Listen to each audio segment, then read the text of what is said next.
আমাদেরকে আল্লাহ রাব্বুল আলামিন তার রহমত থেকে নিরাশ হতে বারণ করছেন।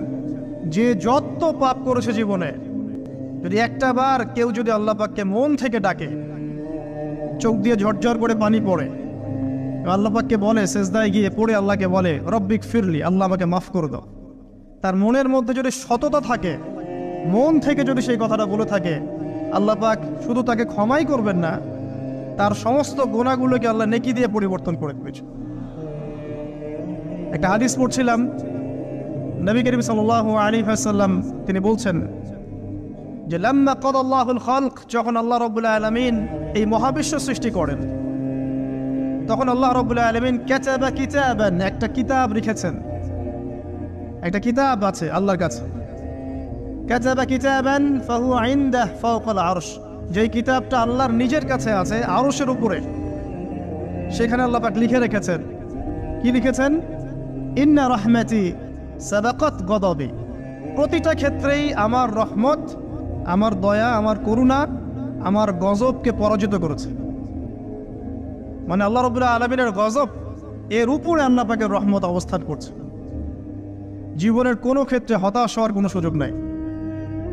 আজকে পারিবারিক ভাঙন বলেন, ব্যক্তি পর্যায়ের আত্মিক ধ্বংসই বলেন, সমাজের বিপর্যয় বলেন, যাই বলেন, পিছনে একটা বড় কারণ আছে। সেটা হলো আল্লাহ থেকে দূরে থাকা মানুষ, আল্লাহ থেকে হতাশ হয়ে যাওয়া। আর এই কাজটা শয়তান করিয়েছে মানুষকে আল্লাহ থেকে দূরে সরানোর জন্য। কিন্তু আল্লাহ রাব্বুল আলামিনের কাছে কেউ যদি যেতে চায়, মন থেকে যদি আল্লাহকে একটা বারও ডাকে, আল্লাহ পাক এক ডাকের মাধ্যমেও তার গুনাহ মাফ করতে পারে। দুজন ব্যক্তির ঘটনা পড়লাম।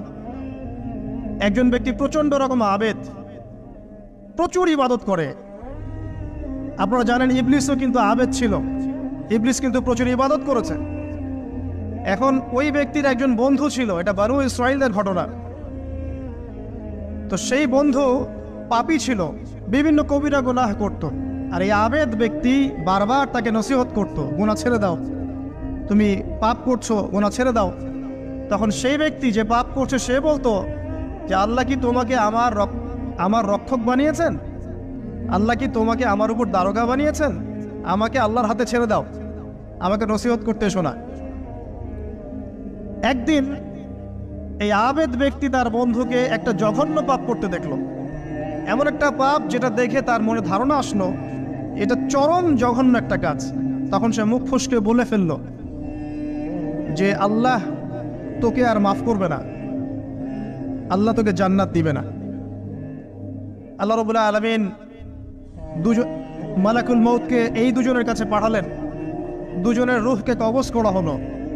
এবার আল্লাহ পাক তার সামনে তাদেরকে উপস্থাপন করে বললেন যে তোমাকে আমার রহমত সম্পর্কে কে গ্যারান্টি দিয়েছে যে আমি কাউকে রহমত করব কি করব না? যাও